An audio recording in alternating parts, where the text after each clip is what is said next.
London, 1829. The morning fog clung to the cobblestones of Mayfair as Marion Pemberton adjusted her worn shawl against the October chill. At 35 years of age, she had long accepted her place in the household, neither servant nor true family, but somewhere uncomfortably between. Her younger brother's wife, Catherine, made certain Marion understood the charity extended to her, though the word itself was never spoken aloud. "Aunt Marion, do hurry," called her niece Arabella from the carriage already waiting at the curb. The girl's voice carried that particular tone of impatience reserved for those who must wait upon their inferiors. "We shall be late for the modiste, and Lady Thornbury has already secured the morning's best appointment time." Marion gathered the parcels Catherine had thrust into her arms: fabric samples, fashion plates torn from La Belle Assemblée, a list of requirements written in Catherine's imperious hand. She climbed into the carriage with as much dignity as one could muster, while laden like a pack mule, settling onto the backward-facing seat without being asked. Arabella, 17 and beautiful in the way of girls who have never known hardship, arranged her azure pelisse with studied care. Beside her sat her sister Louisa, 15 and already showing signs of surpassing even Arabella's considerable charms. Both girls possessed their mother's golden hair and porcelain complexion, gifts that nature had inexplicably withheld from Marion, who bore her father's darker colouring and angular features. "Mamma says we must have new gowns for the Sinclair ball," Arabella announced, studying her reflection in a small hand mirror. "She believes the Duke of Harrington will be in attendance, and it would be most advantageous if he were to notice me." "The Duke of Harrington?" Louisa leaned forward with interest. "But surely he is too old for you, Bella. Why, he must be at least 30. "He is 32, Arabella corrected with a superior air, "and age matters little when one possesses a dukedom, 3 estates, and an income of £40,000 per annum." She glanced at Marion with barely concealed disdain. "Is that not so, Aunt? You would certainly overlook such trifling matters as age or appearance for such a prize, I imagine." Marion kept her expression neutral, a skill honed over years of similar barbs. "I imagine the Duke will choose according to his own preferences, whatever they may be." "His preferences are well documented," Arabella replied. "Lady Thornbury told Mamma that he seeks a bride of impeccable breeding, beauty and youth, someone who can grace his table and provide heirs without difficulty." The unspoken comparison hung in the air, everything Marion was not and could never be. The modiste's shop on Bond Street was a flutter of activity, with seamstresses pinning and measuring, while Catherine held court among the fashion plates. Marion was relegated to a corner chair, charged with recording the endless specifications for each gown, the precise shade of ribbon, the number of flounces, the style of sleeve. Her own clothing needs went unmentioned, as they always did. The grey merino she wore had been turned twice already, the cuffs carefully repositioned to hide the worst of the fraying. "Miss Pemberton," the modiste addressed her only once, and then with visible reluctance, "your sister-in-law inquires whether you require anything for the upcoming season?" Marion felt the weight of Catherine's expectant gaze, recognized the test for what it was. To ask for anything would be deemed presumptuous. To demur would prove her awareness of her place. "I am quite content with my current wardrobe, thank you. Perhaps a new fichu would be practical if one could be managed without inconvenience." Catherine's smile was thin and satisfied. "How sensible you are, Marion. It is one of your few admirable qualities." She turned back to the modiste. "The grey cambric will suffice for my sister-in-law. Something serviceable and modest." As autumn progressed toward winter, Marion's days fell into their familiar pattern. She rose early to help the younger children with their lessons, accompanied Catherine on morning calls, read aloud to her brother Thomas in his study while he attended to correspondence, and spent her evenings with needlework in the corner of the drawing-room while the family entertained guests. She was present but peripheral, acknowledged but ignored, useful but unvalued. The Sinclair ball arrived on a crisp November evening. Marion had spent the afternoon dressing Arabella and Louisa, arranging their hair, fastening their jewels, listening to their excited chatter about which gentleman might request their hands for dancing. Her own preparation consisted of pressing her one evening dress, a burgundy silk that had been fashionable a decade ago, and pinning her dark hair in a simple knot. "Gracious, Aunt Marion," Arabella remarked upon seeing her. "That gown is positively ancient. Do try to keep to the shadows this evening. We should not want anyone thinking you belong to our party."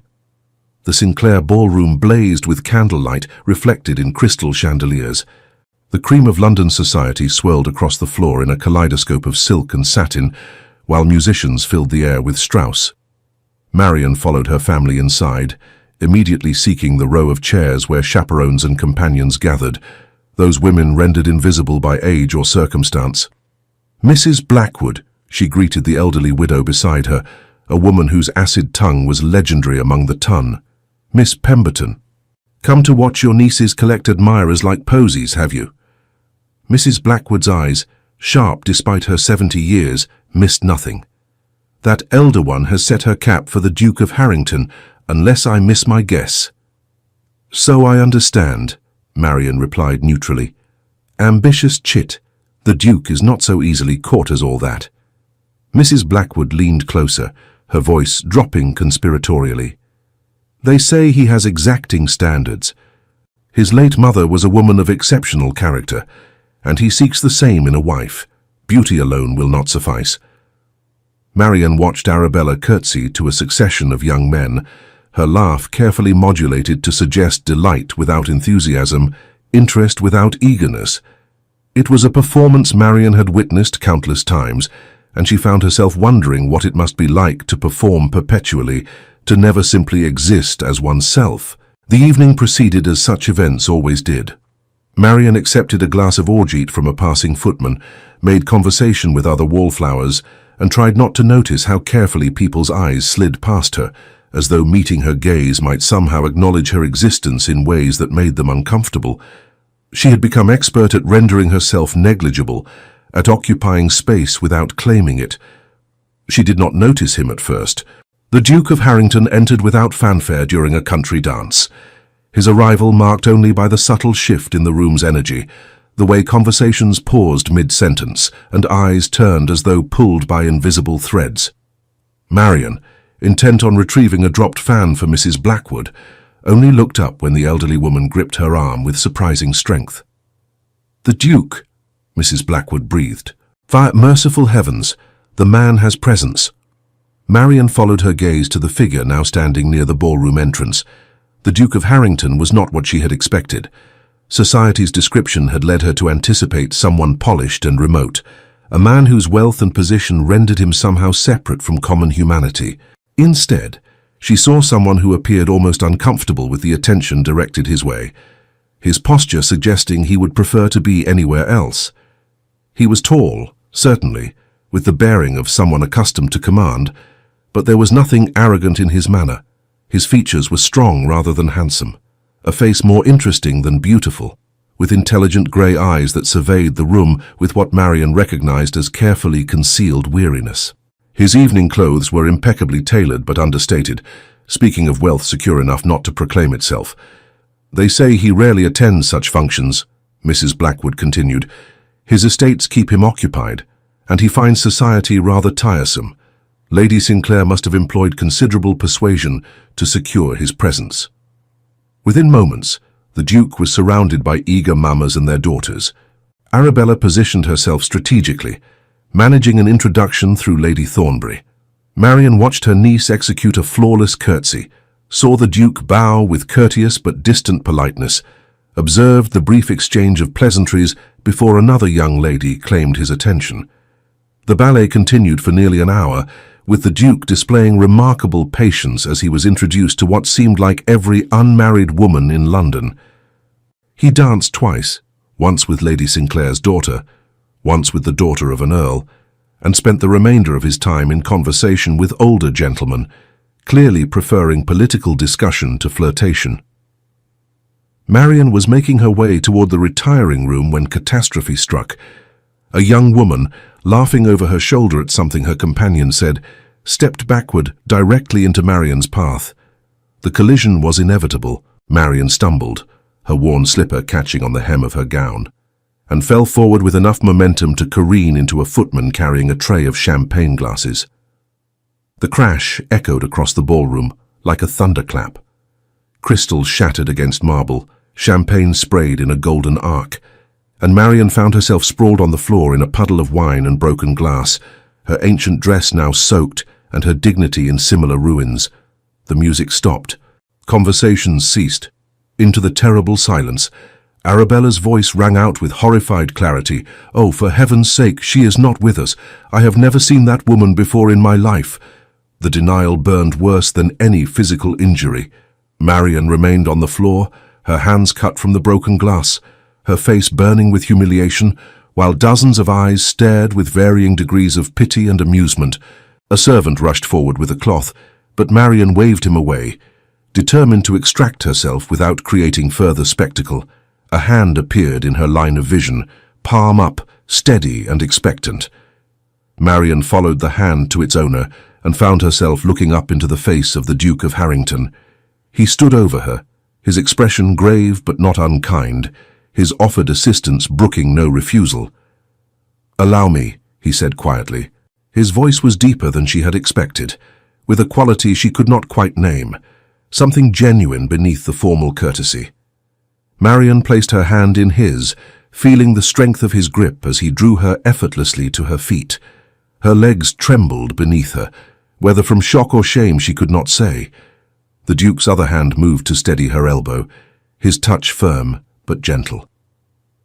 "Are you injured?" he asked, noting the blood beginning to seep through her glove. "I am quite well, Your Grace," Marian managed, though her voice shook. "Merely clumsy. I apologize for the disruption." His eyes, she noticed, were grey flecked with blue, and they regarded her with something approaching concern. "The fault lies not with you. The lady who stepped backward should have been more aware of her surroundings." He spoke clearly, his words carrying to the curious onlookers. "Allow me to escort you somewhere more private, where your injuries can be properly attended." Before Marian could protest, he had tucked her hand through his arm and was guiding her through the crowd with the ease of someone accustomed to command. People parted before them like the Red Sea before Moses, their faces registering varying degrees of shock at the sight of the Duke of Harrington escorting the woman who had just provided the evening's entertainment. He led her to a small withdrawing room off the main corridor, furnished with delicate chairs and a settee. A servant materialized with medical supplies before Marian could wonder how they had arrived so quickly. The Duke dismissed the man with a brief word, then turned his attention to Marian's hands. "Your Grace, this is hardly necessary," Marian protested. "I am perfectly capable of tending my own injuries. You should return to the ball." "Your absence will be noted." "Let it be noted," he replied, already removing her ruined gloves with careful precision. "I have little interest in returning to a gathering where guests are so readily abandoned by their own families." The rebuke was gentle but unmistakable. Marian felt fresh heat rise to her cheeks. "My niece was merely startled.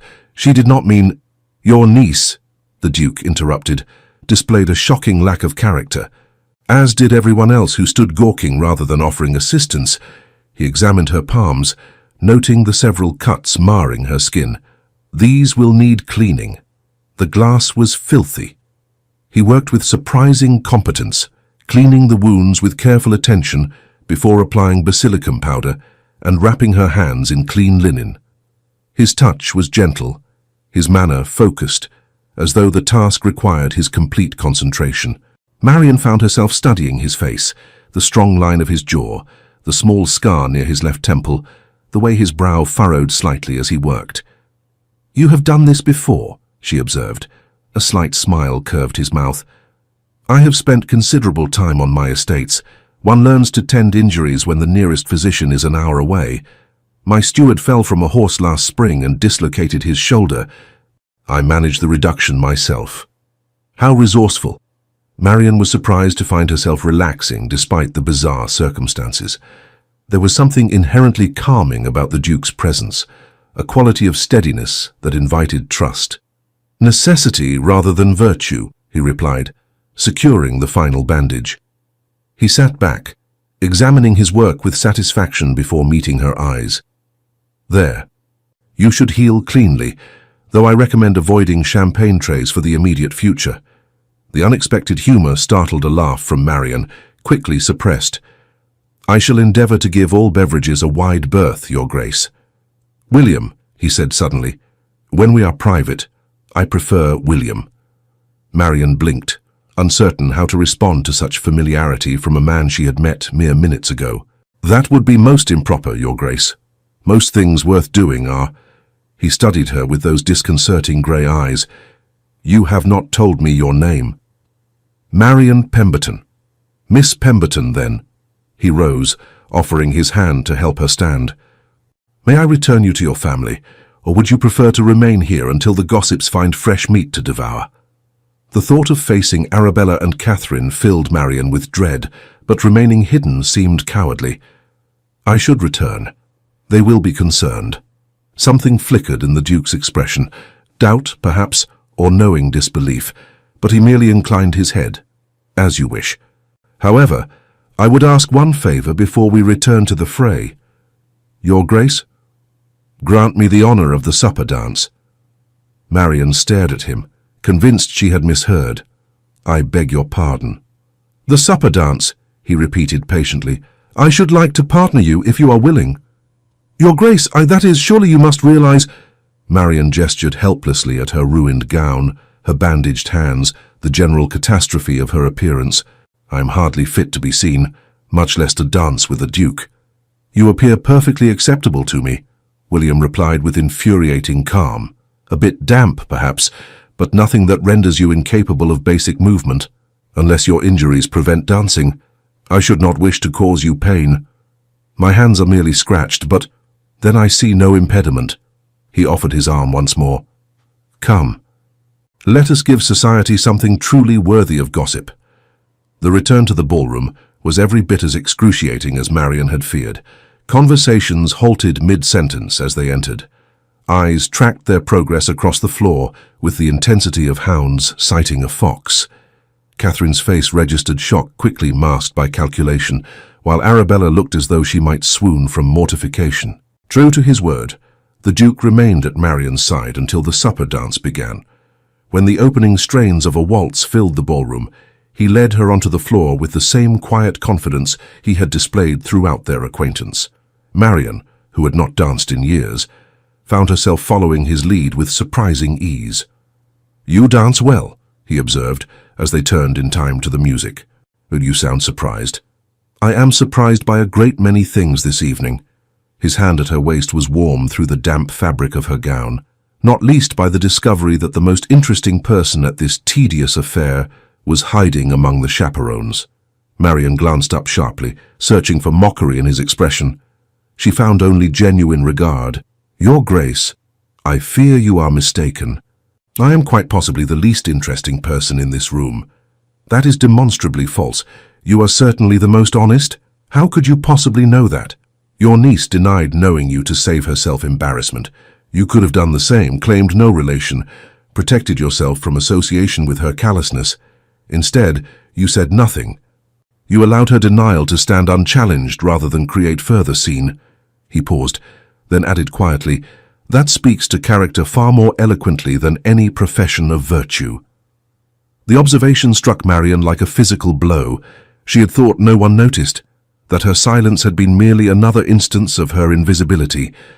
To discover that this man, this Duke, had not only observed but understood, filled her with an emotion she could not name.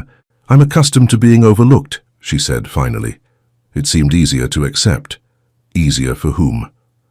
The question hung between them as they continued to dance.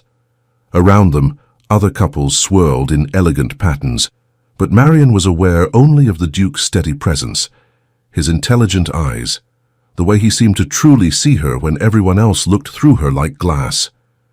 When the music ended, propriety demanded he escort her to supper, an obligation he fulfilled without apparent reluctance. They found themselves seated at a small table somewhat removed from the main gathering. Whether by accident or design, Marian could not determine. The Duke procured plates of delicacies, ensuring she had everything she required before attending to his own needs. Tell me about yourself, Miss Pemberton, he said once they were settled. I find myself curious about the woman my fellow guests so thoroughly failed to notice. There is little to tell, Your Grace. I am unremarkable in every particular. I doubt that sincerely. Where did you learn to dance so well? My mother taught me when I was young. She loved dancing. The memory brought both pleasure and pain. She died when I was 16. I am sorry for your loss. The sympathy in his voice seemed genuine. And your father? Gone these 5 years. He left his estate to my brother Thomas, who has been generous enough to provide me a home. Has he? The Duke's tone suggested he had formed his own opinions on Thomas Pemberton's generosity. And you occupy yourself with whatever is required. I help with the children's education, accompany my sister-in-law on calls, manage the household accounts when requested. Marian heard the defensive note creeping into her voice and forced herself to moderate it. I make myself useful. Useful? William repeated the word as though testing its flavor. What a thoroughly insufficient word for a human being. Marian met his gaze directly. It is the word most applicable to my circumstances, Your Grace. I am neither wife nor servant, neither family nor stranger. Usefulness is the price of my keep. And if you could be more than useful, what would you choose? The question was so unexpected, so genuinely curious, that Marian found herself answering honestly. I would have a cottage somewhere quiet, nothing grand, just a small place with a garden and enough books to last a lifetime. I would wake each morning knowing the day was mine to spend as I wished, answerable to no one. That sounds remarkably pleasant, William said. Though lonely, perhaps. Loneliness is relative, Your Grace. One can be lonely in a house full of people. Indeed, I find solitude preferable to company that makes one feel invisible. His expression shifted, something like recognition passing across his features. You speak from experience. I speak from 15 years of experience, Marian confirmed. But I should not complain. Many women have far less than I do. Having less than nothing is hardly a compelling recommendation for one's circumstances. William leaned forward slightly. Miss Pemberton, I hope you will not think me forward, but I find myself wanting to know you better. Might I call upon you? Marian's heart stuttered. Your Grace, that would be most inappropriate. I am hardly— You are hardly what? Worthy of acquaintance, too far beneath my notice. His voice remained gentle, but steel undergirded the words. I am capable of determining for myself whose company I find valuable. I am asking whether you would welcome my call, not whether society would approve it. They would not approve, Marian felt compelled to point out. Your interest in me will cause speculation, perhaps even scandal. Let them speculate. I have weathered worse than wagging tongues. He paused, studying her face. You have not answered my question. Marian searched within herself for the truth. Did she want to see this man again? This Duke who bandaged her hands and asked about her dreams, who looked at her as though she mattered. The answer frightened her with its intensity. Yes, she whispered. I would welcome your call. His smile transformed his face, revealing a warmth that had been hidden beneath his formal manner. Then I shall present myself at your brother's house tomorrow afternoon, if that is convenient. Tomorrow? Marian's voice rose slightly. So soon? I see little point in delay when one has found something worth pursuing.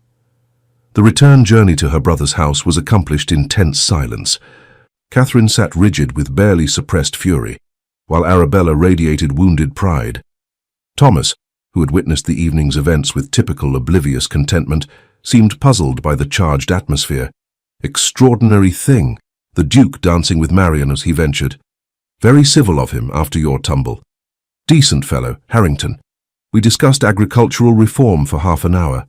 Remarkably well informed on crop rotation. The Duke, Catherine said with icy precision, made Arabella a laughingstock. Everyone saw him ignore her to dance with her spinster aunt. It was mortifying. I hardly think, Thomas began, but his wife cut him off. You never think, Thomas. That is the difficulty. Catherine turned her glare on Marian. I hope you are satisfied with this evening's work. You have ruined your niece's prospects for the entire season. Catherine, that is hardly fair, Thomas protested weakly. Marian did not choose to fall. She chose to accept the Duke's attention. She could have demurred, made excuses, done something to deflect his misguided charity. Instead, she paraded about the ballroom like— Catherine struggled for words adequate to her outrage. Like what, Catherine? Marian asked quietly. She was exhausted. Her hands throbbed, and something inside her had crystallized into rebellion. Like someone worthy of basic courtesy, like a human being rather than a piece of furniture. The carriage fell silent. Thomas looked shocked, while Catherine's face mottled with anger. Arabella stared at Marian as though she had sprouted a second head. "How dare you speak to me in such manner?" Catherine hissed. "After all we have done for you, providing you shelter and in exchange I have served as unpaid governess, secretary and companion for 15 years. Marian interrupted, her voice remaining level despite the trembling in her limbs. "I have earned my keep, Catherine. I have earned the right to be treated with basic dignity, even by you." "You forget yourself," Catherine snapped. "Tomorrow you will apologize, and we will discuss your future with this family." "Tomorrow," Marian replied, "the Duke of Harrington will be calling upon me. I suggest you prepare for that eventuality rather than planning my exile." The statement landed like a grenade. Even Thomas appeared stunned. Catherine opened her mouth, closed it, then opened it again like a fish gasping for air. Finally, she managed, "The Duke is calling." "Here?" "He requested permission, which I granted." Arabella found her voice. "You cannot possibly believe he intends anything serious. He was merely being kind after your accident. Tomorrow he will send a note with some excuse, and that will be the end of it." "Perhaps," Marian agreed, "but perhaps not. Either way, I intend to receive him with courtesy if he comes." The remainder of the journey passed in hostile silence. When they arrived home, Marian went directly to her small room in the attic, the chamber that had been hers since her arrival 15 years prior. It was sparsely furnished, a narrow bed, a washstand, a single chair, a trunk containing her meager possessions. She had long ago stopped noticing how the roof sloped uncomfortably low or how cold the room became in winter. She sat on the bed, still wearing her ruined gown, and examined her bandaged hands. The Duke of Harrington had wrapped them. The Duke of Harrington had asked to call on her. The Duke of Harrington had looked at her as though she was someone worth knowing. It was impossible. It was absurd. It was too wonderful to believe and too dangerous to trust. Marian did not sleep that night. Instead, she sat by the window watching the stars wheel overhead and trying to understand what had happened in the space of a few hours to shift the foundations of her carefully constructed resignation. Morning arrived with grey skies threatening rain. Marian woke from the brief doze she had finally achieved to find a housemaid standing over her, eyes wide with barely suppressed excitement. "Begging your pardon, Miss Marian, but Mrs. Pemberton says you're to come down directly. The Duke's man has delivered a message." Marian's heart sank. The excuse Arabella had predicted, the polite withdrawal. She dressed with numb fingers, choosing her least shabby morning dress, and descended to the breakfast room where the family had gathered with unusual unanimity. Catherine held a cream-coloured card, her expression oscillating between triumph and confusion. "The Duke," she announced without preamble, "will call at 3 o'clock this afternoon. He has requested an audience with you specifically, Marian, though he has graciously extended greetings to the entire family." "How extraordinary," Thomas remarked through a mouthful of toast. "Quite an honor, really. We must have Cook prepare something special." "We must do more than that," Catherine corrected sharply, her calculating gaze fixed on Marian. You will wear your grey silk.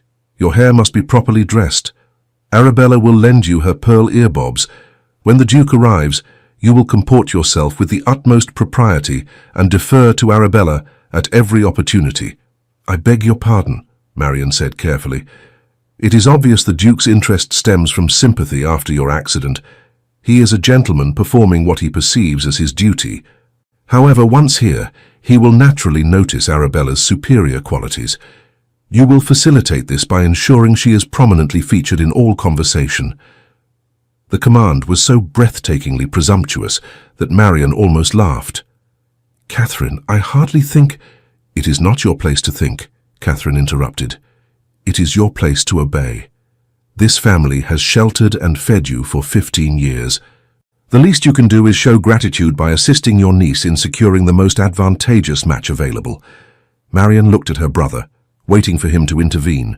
To defend her, to assert some basic fairness, Thomas studiously examined his eggs.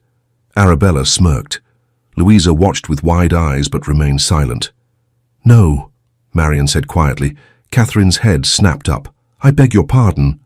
"No," Marion repeated, louder this time. "The Duke asked to call on me. If he wishes to pay attention to Arabella, that is his prerogative. I will not scheme to manipulate his interest." "You ungrateful—" "I am many things, Catherine, but ungrateful is not among them. I have paid for my place in this house with years of service. The Duke's visit is my concern, not yours." The confrontation hung suspended for one crystalline moment before Catherine rose from the table with trembling dignity. "Very well. Conduct yourself as you see fit, but when the Duke's interest proves as ephemeral as morning dew, do not expect sympathy from this quarter." She swept from the room, Arabella following with a wounded sniff. Louisa hesitated, looking between her departing mother and Marion, with something approaching respect before following her sister. Thomas finally raised his eyes from his plate. "That was unwise, Marion. Catherine will make you pay for that defiance. She has been making me pay for breathing for 15 years, Thomas. At least now I shall have earned her ire honestly." Her brother sighed, looking older than his 40 years. "I wish you would not antagonize her. It makes life difficult for all of us." "I wish," Marion replied, rising from the table, "that once in 15 years you had defended me. But we rarely get what we wish for, do we?" She left him sitting alone with his eggs and his guilty conscience. The hours until 3 o'clock crawled past with excruciating slowness. Marion spent the morning in her room, ostensibly resting her injured hands but actually attempting to calm her rioting nerves. What did one discuss with a duke? What if conversation flagged? What if he found her as tedious as everyone else did? At 2:30, she could no longer bear the isolation. She descended to the drawing room to find it transformed. Catherine had ordered every surface polished to brilliance, arranged fresh flowers on every available table, and positioned the chairs to maximum advantage. Arabella sat in the place of honor nearest the fire, wearing her finest afternoon dress and an expression of determined charm. "Aunt Marion," she greeted with poisonous sweetness, "how good of you to join us. I do hope your hands have recovered from last night's mishap. It would be dreadful if you could not properly serve tea."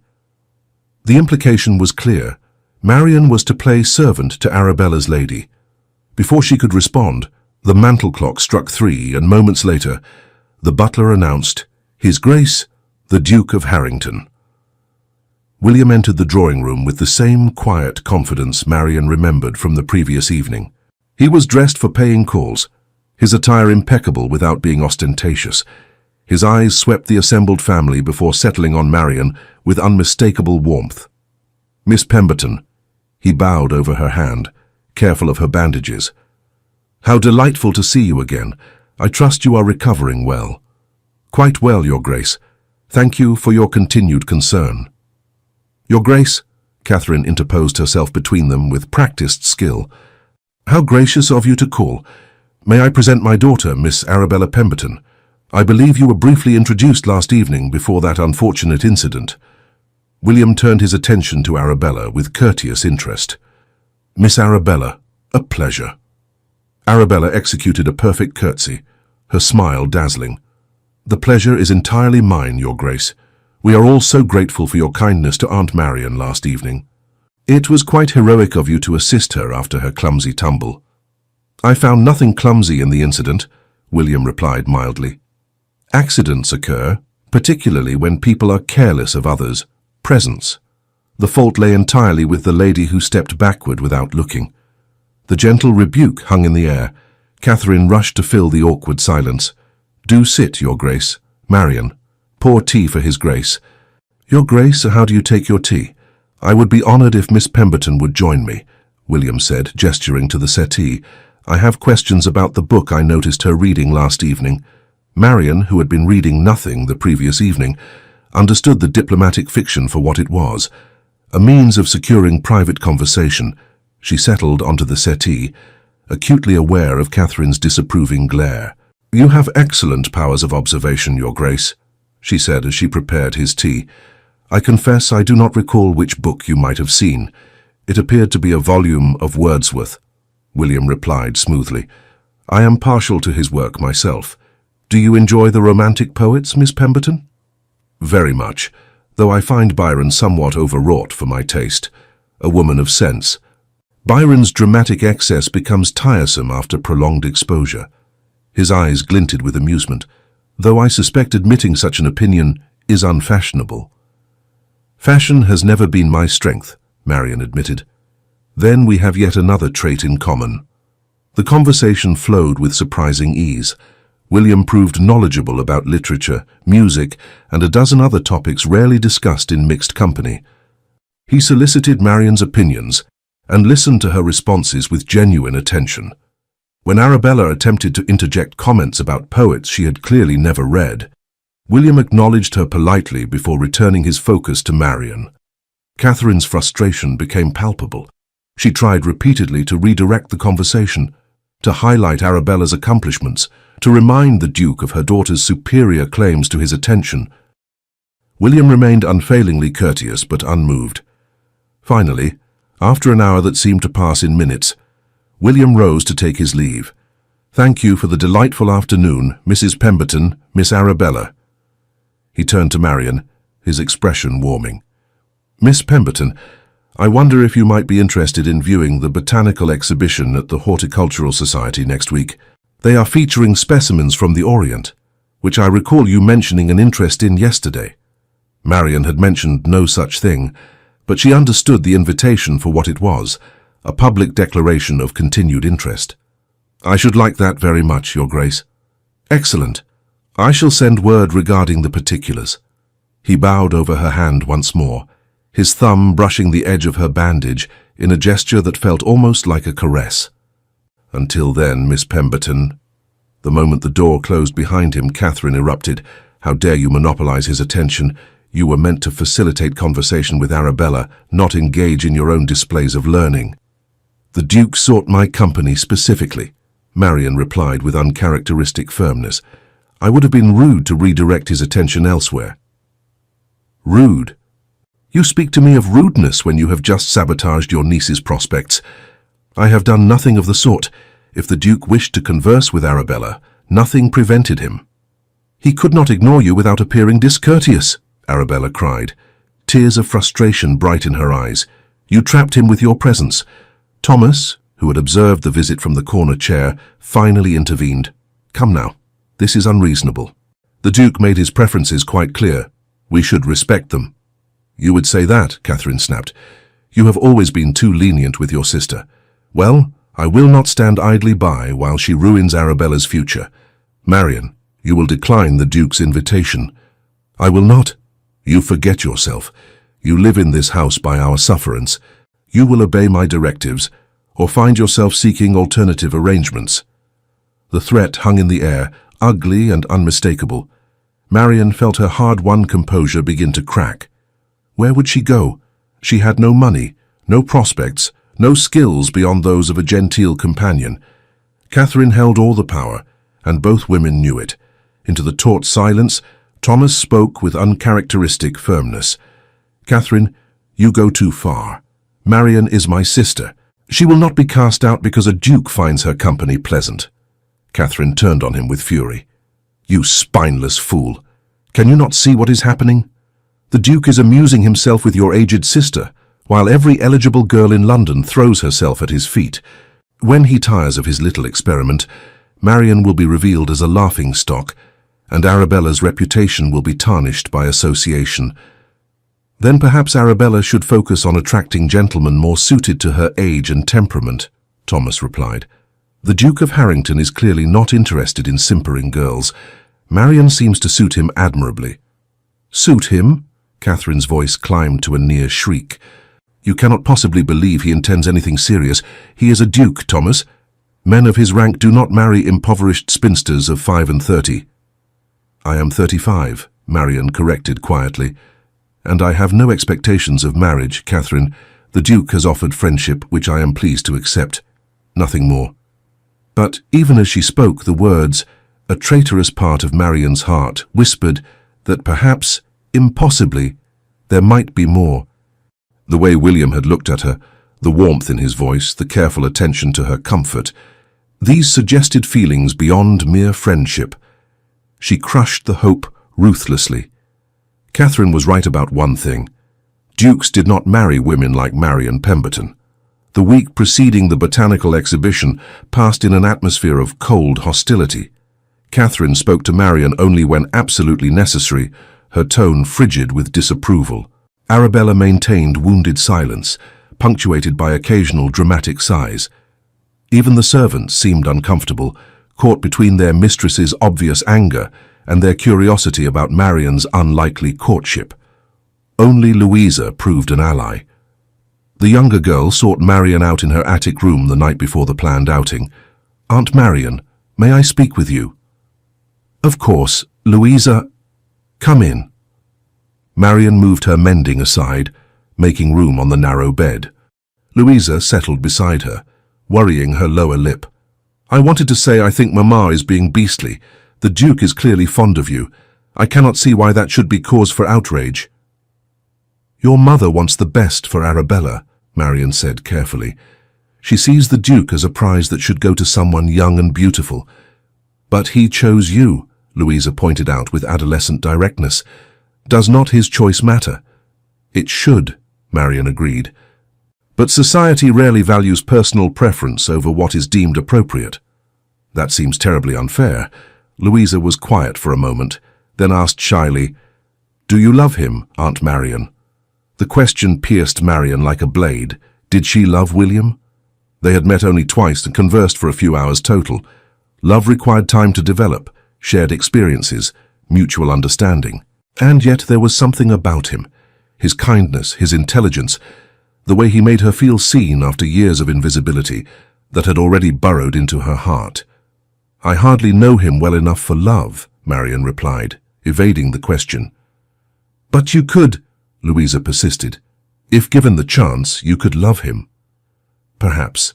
But love alone is insufficient foundation for a life together, particularly when the parties involved are so unequal in station. Pride and Prejudice suggests otherwise." Marion smiled despite herself. "You have been reading Miss Austen." "Constantly. She writes about women who marry for love despite societal obstacles. Why should your story be different?" "Because Miss Austen writes fiction, darling. Reality is considerably less romantic." But the next afternoon, as Marion dressed for the botanical exhibition, she allowed herself a moment of fantasy. What if William's attentions were serious? What if, impossible as it seemed, he saw in her qualities that might make a suitable duchess? What if Catherine was wrong? She chose her blue muslin, the least shabby of her gowns, and pinned her mother's cameo at her throat. Her hair refused to cooperate, the dark strands escaping their pins to curl rebelliously around her face. After the third attempt at achieving elegance, she surrendered to dishevelment. "You look lovely," Louisa declared, appearing in the doorway. "The Duke will not be able to take his eyes from you." "The Duke will likely be looking at orchids, not at me," Marion replied, but she smiled gratefully. William arrived precisely at the appointed hour, driving a curricle himself rather than sending a carriage. Catherine intercepted him in the entry hall, Arabella positioned strategically at her side. "Your Grace, surely you intended to invite Arabella as well. She is so fond of botanical specimens." "I have never expressed interest in plants," Arabella murmured to Louisa, who suppressed a giggle. "I intended a private outing," William replied with diplomatic firmness. "So another time, perhaps, Miss Arabella." He handed Marion into the curricle with careful attention to her still healing hands, then took his seat beside her. As they pulled away from the house, Marion glanced back to see Catherine's face tight with fury and Arabella's with disappointment. "Your sister-in-law appears displeased," William observed. "She had hoped you would transfer your attentions to Arabella." "Did she?" He sounded genuinely puzzled. "I cannot imagine why. Your niece is charming enough, but she possesses all the depth of a teacup. Conversation with her would exhaust me within a quarter hour." "She is very young," Marion felt compelled to defend her niece, "and has been raised to believe beauty is a woman's primary asset. Then she has been poorly educated. Beauty fades, Miss Pemberton. Character endures." He guided the horses expertly through London traffic. I find character far more compelling than mere aesthetics. The Horticultural Society's exhibition was housed in a grand conservatory, its glass walls reflecting the pale autumn sunlight. Inside, exotic plants from around the world created a lush jungle that smelled of earth and growing things. William proved remarkably knowledgeable about botanical matters, explaining the properties of various specimens with enthusiasm. "My estate in Derbyshire has extensive gardens," he told her as they examined a particularly striking orchid. "My mother designed them. After she died, I maintained them as she would have wished." "That is a beautiful tribute," Marion said softly. "You must have loved her very much." "She was the finest person I have ever known," William replied. "Kind, intelligent, possessed of absolute integrity. My father did not deserve her, but she honored their union with grace despite his many failings." "Your father was a philanderer and a wastrel who squandered much of the family fortune on mistresses and gaming." William's voice remained level, but pain flickered in his eyes. "My mother endured his infidelities with dignity until the day she died. I vowed then that I would never become him, never cause a woman such pain." The confession was startling in its honesty. Marion touched his arm gently. "That you recognize his faults and consciously choose a different path speaks well of your character." "Does it? Sometimes I wonder if I have overcorrected. I kept myself apart from society, from relationships, for fear of causing harm." "It has been a lonely existence." "Loneliness is preferable to cruelty," Marion observed. "Is it, though?" William turned to face her fully. "Or is it simply a different form of surrender?" They stood among the orchids, surrounded by exotic beauty, and Marion felt the moment shift into something profound. William was offering her something, a glimpse into his guarded heart, a vulnerability that cost him dearly to reveal. "I think," she said carefully, "that there is courage in choosing connection despite fear. The risk of pain is the price of genuine intimacy." Spoken like someone who has also known loneliness. "I have known little else for the past 15 years.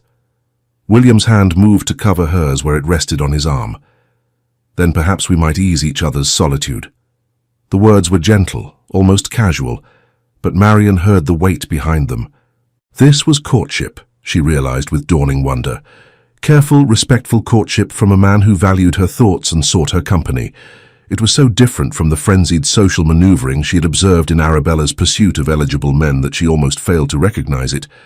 "I would like that very much," she replied, her voice barely above a whisper. They continued through the exhibition, but the botanical specimens became mere background to their conversation. William spoke of his estates, his responsibilities, his frustrations with Parliament's glacial pace of reform. Marion found herself sharing thoughts she had never voiced to anyone. Her love of learning thwarted by lack of access to advanced education, her desire for purpose beyond usefulness, her fear that life was passing while she remained frozen in perpetual waiting. "You need not wait any longer," William said as they paused near a collection of ferns. "If you wished, you could have independence, purpose, a life of your own choosing." "How? I have no fortune, no prospects for earning one." "You could marry." The statement hung between them, heavy with implication. Marion's heart began a painful rhythm against her ribs. "Your Grace?" "William," he corrected. "Please, when we are alone, call me William." "William, then?" The name felt strange on her tongue, intimate and forbidden. "Child, you cannot mean to suggest what I think you are suggesting. Can I not?" He turned to face her fully, his grey eyes intent. "Marion, I am 32 years old. For the past decade, I have been pressed to marry by family, by society, by the weight of duty and expectation. I have refused because I would not repeat my father's mistake of marrying for advantage rather than regard." "But I am hardly an advantageous match," Marion protested. "I bring you nothing, no fortune, no connections, no beauty to grace your table." "You bring yourself," he replied simply. "Your intelligence, your honesty, your kindness, your strength. Those are the qualities I value, Marion. Those are the things that make a marriage bearable rather than an endurance." "You speak of marriage as though it were inevitable between us," Marion said, her voice shaking. We have known each other mere days. Days can be enough when one recognizes what one has been seeking. William took her hand, careful of her healing cuts. I am not proposing immediately, Marion. I am asking permission to court you properly, to give us both time to determine whether this regard we feel might deepen into something permanent. Society will mock you, she warned. They will say you have taken leave of your senses. Let them say what they wish. I learned long ago that society's approval is a poor foundation for happiness. Marion searched his face, looking for signs of deception or momentary fancy. She found only sincerity and a hope that mirrored her own. Very well, she said finally. You may court me, William, though I suspect we are both quite mad. His smile transformed his features, revealing joy that had been carefully hidden. Then we shall be mad together. News of the Duke's courtship spread through London society with the speed of wildfire. Within days, every drawing room in Mayfair buzzed with speculation about the improbable match. The reactions ranged from disbelief to outright mockery. The Duke has clearly suffered some mental affliction, pronounced Lady Weatherby at her weekly card party. To pursue a woman of Miss Pemberton's age and circumstances defies all reason. Perhaps he values qualities beyond youth and fortune, suggested Mrs. Hartwell, one of the few voices of support in the sea of censure. Miss Pemberton is known to be a woman of excellent character. Character, Lady Weatherby sniffed. Character does not produce heirs, Mrs. Hartwell. The Duke requires a young, fertile wife capable of securing the succession. Miss Pemberton is 35 if she is a day. The whole affair is most irregular. The gossip reached Marion through various channels, each report more cutting than the last. She bore it with outward composure, but privately, each whispered criticism felt like a small death. Perhaps they were right. Perhaps William's interest would fade once he recognized the absurdity of his choice. But William, it seemed, was immune to society's opinions. He called on Marion 3 times a week, took her driving in the park, escorted her to the theatre, and made no secret of his preference for her company. His attentiveness only intensified the speculation and, among some quarters, the hostility. The cut direct came from Lady Ashworth at a musical 3 weeks into their courtship.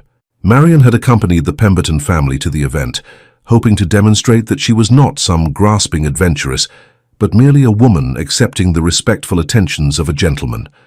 Lady Ashworth, a distant connection of William's, made her feelings abundantly clear by turning her back when Marion attempted a greeting. Impertinent creature, Lady Ashworth said loudly enough for nearby guests to hear. Some women have no sense of their proper place. The insult burned, but Marion kept her head high and moved past without acknowledging it. She found a seat near the back of the room, willing herself invisible as the musicians prepared to perform. Miss Pemberton. William appeared at her side, his expression thunderous. I have just learned of Lady Ashworth's unconscionable behavior. It is of no consequence, Marion said quietly. She merely expressed what many are thinking. Then many are fools. William sat beside her with deliberate care, his proximity a public declaration of continued support. I will not tolerate such treatment of you, Marion. Lady Ashworth will receive a visit from me expressing my profound displeasure. Please, do not make matters worse. Your defense of me only fuels speculation that I have somehow bewitched you. Let them speculate. He took her hand, scandalously uncaring of the audience. I will not pretend indifference to protect the sensibilities of people whose opinions I do not value. His loyalty moved her beyond words. In that moment, surrounded by hostile whispers and curious stares, Marion felt something shift inside her heart. This was not infatuation or gratitude for his kindness. This was love, terrifying and absolute, for a man whose regard might yet prove her undoing. The musicale proceeded, but Marion heard nothing of the performance. She was aware only of William beside her, his hand still clasping hers, his presence a bulwark against the sea of disapproval. When they departed, he handed her into his carriage with tender care. I am sorry you were subjected to such treatment, he said once they were private. You deserve better. I knew what I risked in accepting your attentions, Marion replied. Society does not easily forgive those who violate its expectations. Society may go hang. William's vehemence surprised her. I will not apologize for choosing a woman of substance over an empty-headed girl whose sole recommendation is youth and a pretty face. But your family, my family will accept my choice or reconcile themselves to disappointment. He paused, then added more gently, Marian, I must ask you something of great importance. Her heart stuttered. Yes. Are you courting me from genuine affection, or from fear of your circumstances? I would not have you feel obligated to accept my suit merely because it offers escape from an unhappy situation. The question revealed the depth of his consideration for her. He was offering her an exit, a chance to withdraw without shame if her feelings were false. The generosity of it overwhelmed her. When I first met you, Marian said slowly, choosing her words with care, I was grateful for your kindness. Gratitude became appreciation as I came to know your character.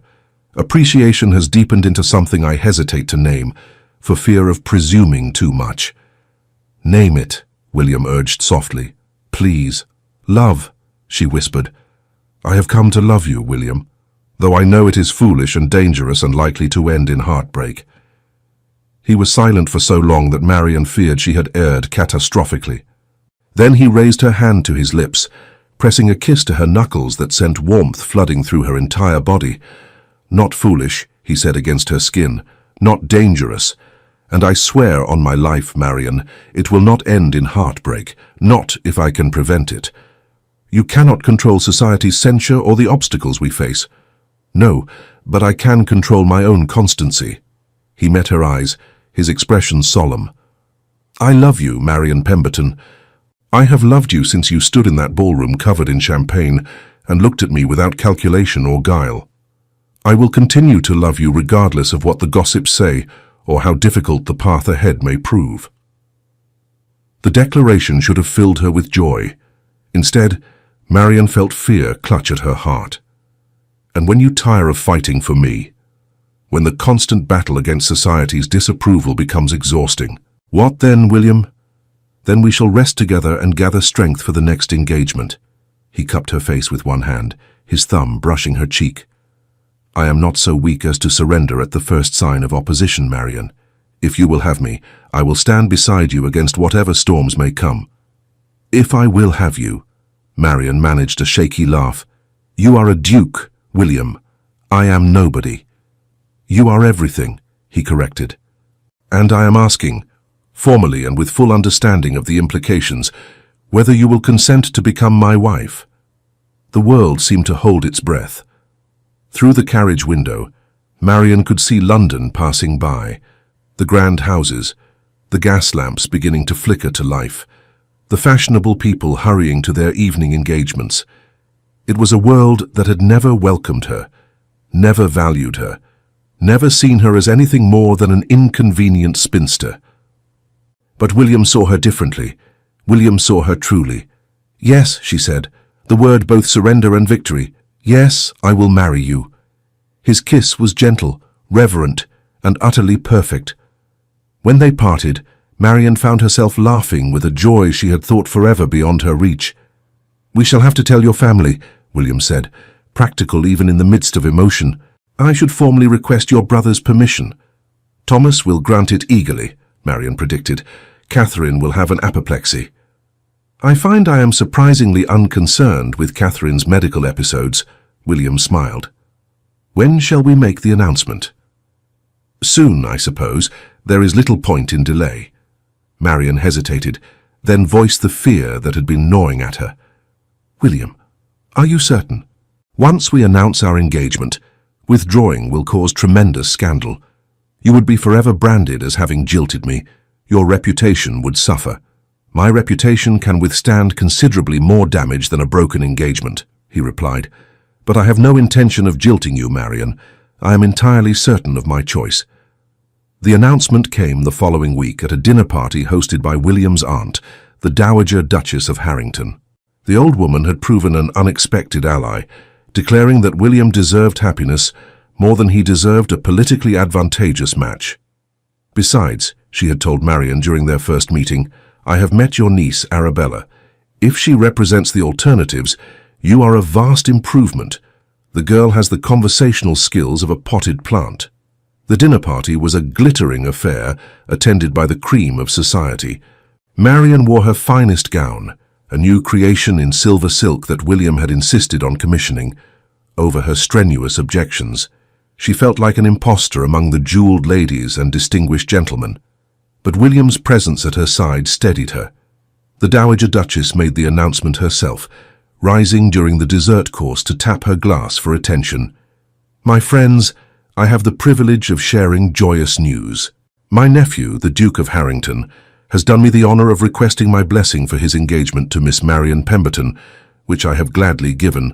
Please join me in congratulating the happy couple." The silence that followed was profound and uncomfortable. Shocked faces turned toward Marian and William. Someone dropped a spoon. Lady Ashworth looked as though she might faint. Then, from the far end of the table, an elderly earl raised his glass. Harrington always did have excellent judgment. To the Duke and his bride. The toast was taken up gradually, though several guests merely raised their glasses without drinking, their disapproval evident. Marian felt the weight of their scrutiny and fought the urge to flee. William leaned close, his voice for her ears alone. "Steady, my love. Let them stare. They will grow accustomed eventually." But growing accustomed proved more difficult than William anticipated. The formal announcement in the Times brought a deluge of responses ranging from tepid congratulations to outright hostility. Several of William's relations wrote demanding he reconsider. The betting books at White's carried wagers on whether the marriage would actually take place. Catherine's reaction was volcanic. She descended on Marian's room the morning after the announcement, her face mottled with rage. "You have ruined us!" she shrieked. "Absolutely ruined us! Arabella will never make an advantageous match now, not when her aunt is the subject of such ridicule. Catherine, I hardly think, you never think. That is your great failing, Marian. You accepted the Duke's attentions with no consideration for how it would affect this family." Catherine paced the small room like a caged animal. "Everyone is laughing at us. They say the Pembertons are social climbers who put forward their spinster aunt to trap a duke." "No one who knows me could believe such a thing," Marian replied, though her stomach churned with anxiety. "No one knows you, Marian. You are nothing, nobody. And now you have attached yourself to one of the most prominent men in England and dragged us all into the scandal." Thomas appeared in the doorway, his expression troubled. "Catherine, please moderate your tone." "The servants—" "I care nothing for the servants," Catherine whirled on her husband. "Your sister has made us a laughingstock, and you stand there wringing your hands like a useless fool." "That is quite enough," Thomas said with rare firmness. "Marian has accepted an honourable proposal from a respectable gentleman. There is no scandal in that." "No scandal?" Catherine laughed bitterly. "Half of London believes she used witchcraft to ensnare him. The other half assumes she must be carrying his bastard." The accusation was so vile that Marian felt physically ill. "How dare you suggest such a thing?" "I dare because I know you, Marian Pemberton. You are desperate, alone, and willing to do whatever necessary to escape your circumstances. Well, you may have secured your future, but you have destroyed Arabella's prospects in the process." "If Arabella's prospects depend on my obscurity, then they were never substantial to begin with," Marian replied, her voice shaking. "I am sorry you are distressed, Catherine, but I will not apologize for accepting happiness when it was offered to me." Catherine drew herself up with icy dignity. "Then you leave me no choice. You are no longer welcome in this house. Pack your things and remove yourself immediately." "Catherine," Thomas protested, "you cannot simply cast out my sister." "I can, and I will. She has made her choice. Let her live with the consequences." Marian looked at her brother, waiting for him to intervene more forcefully, to defend her as family should. Thomas opened his mouth, closed it, then turned away. The betrayal cut deeper than Catherine's venom. "Very well," Marian said quietly. "I shall collect my belongings and depart within the hour." She packed her few possessions with numb efficiency, folding her threadbare gowns and worn underthings into the battered trunk that had accompanied her to this house 15 years ago. Louisa appeared as she was finishing, tears streaming down the girl's face. "Aunt Marian, please do not go. This is horrid and unfair." Marian embraced her niece, one of the few genuine sources of affection in this household. I must go, darling. Your mother has made her wishes clear, but where will you stay? What will you do?" "I shall send word to William. He will arrange something appropriate." Marian managed a smile despite her roiling emotions. "Do not worry for me, Louisa. I shall be quite well. Will you still marry the Duke, if he will still have me after this scandal?" "He would be a fool not to," Louisa declared with passionate loyalty. "You are worth a dozen Arabellas." The endorsement from her young niece sustained Marian as she descended the stairs for the final time, her trunk carried by a footman who avoided meeting her eyes. Catherine and Arabella watched from the drawing-room doorway, their faces reflecting satisfaction and wounded pride respectively. Thomas was nowhere to be seen. Marian climbed into the hired hackney with her head held high, refusing to let them see how deeply the rejection wounded her. Only when the vehicle pulled away did she allow tears to fall. She directed the driver to the Dowager Duchess's residence, having nowhere else to go. The old woman received her with brisk kindness, asking no questions beyond the essential facts before installing Marian in a comfortable guest room. "Your sister-in-law is a harridan," the Dowager pronounced. "You are well rid of her."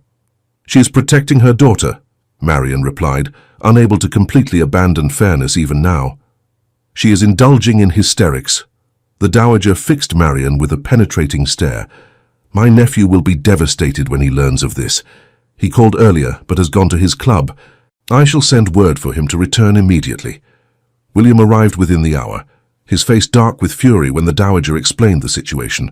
He found Marian in the library, staring unseeing at a volume of poetry. "This is unconscionable," he declared without preamble. "How dare your family cast you out?" "They are within their rights," Marian replied dully. "I have brought them unwanted attention. You have done nothing wrong." William knelt beside her chair, taking her cold hands in his warm ones. "Marian, look at me." She raised her eyes reluctantly, finding his face filled with concern and determination. "We shall marry immediately," he said. "Tomorrow, if you wish. I will not leave you vulnerable to further abuse from your family or anyone else." "William, we cannot marry in such haste. The scandal will be the same whether we marry tomorrow or next month." He cupped her face, forcing her to maintain eye contact. "I will not wait while society debates whether I am mad to want you. You are mine, Marian, and I am yours.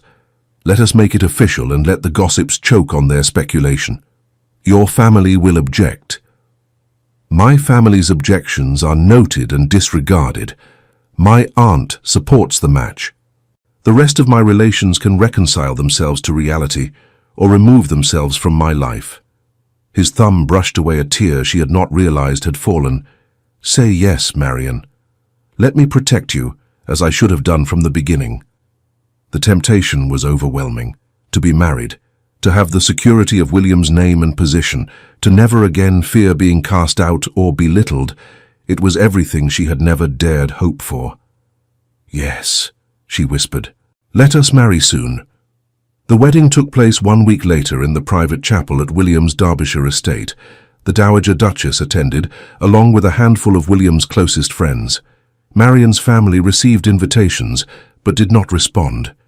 She tried not to let their absence wound her, but the pain lingered nonetheless.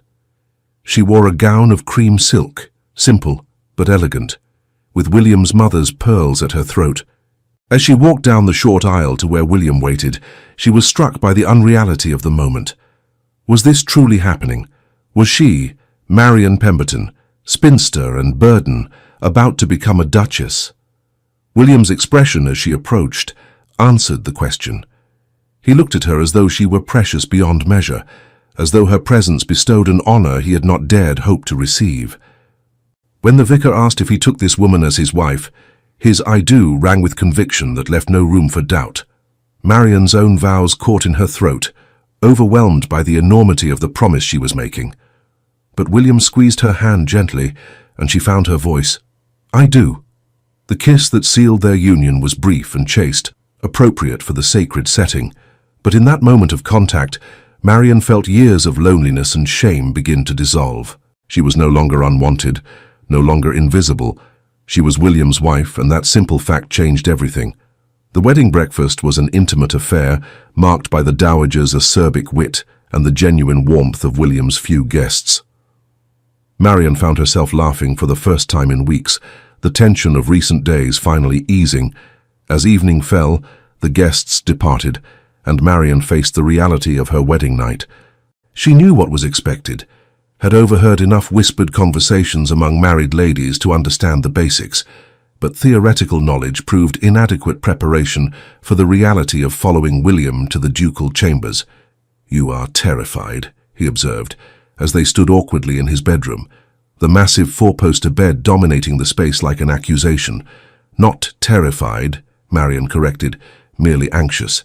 I am hardly experienced in such matters." "Nor should you be." William approached slowly, giving her time to retreat if she wished.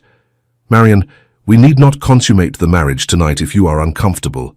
There is no urgency. But the marriage must be consummated to be legal," she protested. "Eventually, yes, but not necessarily this very night." He took her hands, his touch reassuring. "I will not force intimacy upon you before you are ready." His consideration moved her deeply. "I am ready, William. Anxious, yes, but ready. I trust you." "Then we shall proceed slowly." He kissed her forehead, her cheeks, the corner of her mouth. "Tell me if you wish to stop." What followed was simultaneously awkward and tender, painful and sweet. William was patient, attentive to her comfort, murmuring encouragement and reassurance. When it was over, Marian lay in his arms feeling irrevocably changed. She was truly married now, bound to this man in the most fundamental way possible. "Are you well?" William asked, his fingers trailing through her loosened hair. "Very well." Marian nestled closer to his warmth. "Though I suspect I shall be sore tomorrow." His laugh rumbled through his chest. "An unfortunate but temporary consequence. It becomes easier with practice." "Practice?" Marian raised her head to look at him. "How much practice?" "Considerable practice, I hope." He kissed her nose. "I have years of celibacy to compensate for, my dear." The teasing tone made her smile. "Then I suppose I must resign myself to extensive marital duties." "Such sacrifice," he murmured, pulling her closer. "However will you bear it?" They fell asleep entwined, and Marian woke in the night to find William watching her with an expression of such tenderness that her breath caught. "What is it?" she whispered. "I am merely marveling at my good fortune," he replied. "I have you, Marian. After all the years of loneliness, I have you. And I have you."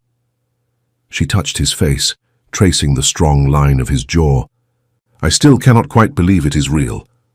"It is very real." He caught her hand, pressing a kiss to her palm. "You are the Duchess of Harrington now. There is no going back." "I do not wish to go back." Marian spoke with absolute certainty. "Whatever challenges lie ahead, I would face them as your wife rather than return to my former life. Then we face them together." The challenges materialized sooner than either anticipated. Their return to London 2 weeks later brought renewed speculation and, in some quarters, outright hostility. Invitations that had flooded William's household before his marriage now arrived with considerably less frequency. Several hostesses made it clear that while the Duke was welcome, his peculiar choice of wife rendered him less desirable as a guest. "They will come around," William insisted, after the third such snub. Society has a short memory for scandal, but Marian, more attuned to the nuances of social disapproval, was less certain. She noticed the way conversation stopped when she entered a room, the barely concealed sneers, the deliberate cuts from women who had once been civil if not warm. The most painful rejection came from an unexpected quarter. Louisa appeared at the ducal townhouse one afternoon, her face blotched from crying. "Aunt Marian, that is your grace, I am so sorry. I tried to convince them, but—" "Slow down, darling." Marian drew her niece into the drawing room, settling her on the sofa. "What has happened?" "Mamma has forbidden me from seeing you. She says your disgrace has tainted the family, and continued association will ruin my chances of a good marriage." Fresh tears spilled down Louisa's cheeks. I slipped out while she was calling on Lady Thornbury, but I cannot stay long. The news struck Marian like a physical blow. She had anticipated Catherine's continued hostility, but to turn her daughters against her seemed unnecessarily cruel. "I understand," she managed. "You must obey your mother, Louisa." "But it is not fair. You have done nothing wrong. You married a duke, for heaven's sake. How is that disgraceful?" "Your mother believes I overstepped my position," Marian explained wearily, "that I should have refused the duke's attentions to preserve Arabella's prospects." "Arabella is perfectly capable of finding her own husband," Louisa declared with adolescent certainty. "She does not need you to sacrifice yourself for her benefit." "Nevertheless, family loyalty demands—" "Family loyalty should work both ways," Louisa interrupted.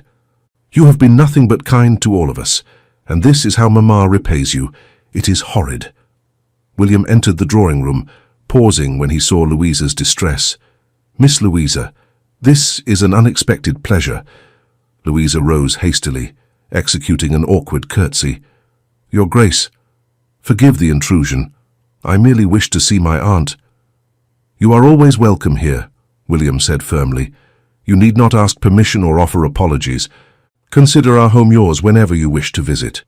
But Mamma has forbidden— Your mother's dictates do not extend to my household. If you wish to see your aunt, you may do so freely."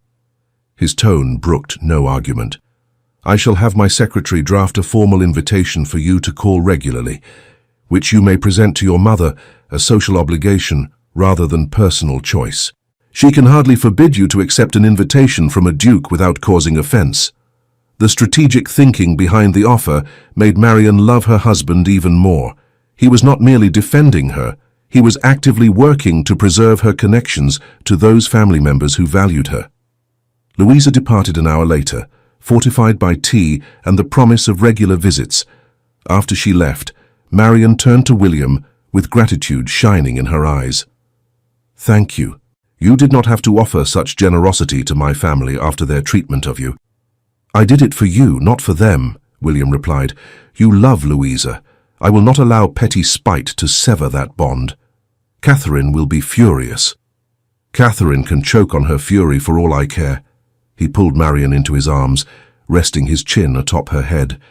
"I will not let them hurt you any more, my love. Not while I have breath to prevent it." But preventing hurt proved more difficult than William anticipated. Society's disapproval manifested in countless small cruelties. The hostess who seated Marian at the far end of the table during a dinner party, the lady who requested Marian's absence from a charity committee, the whispered comments just loud enough to be overheard. Through it all, Marian maintained her dignity with an effort that exhausted her.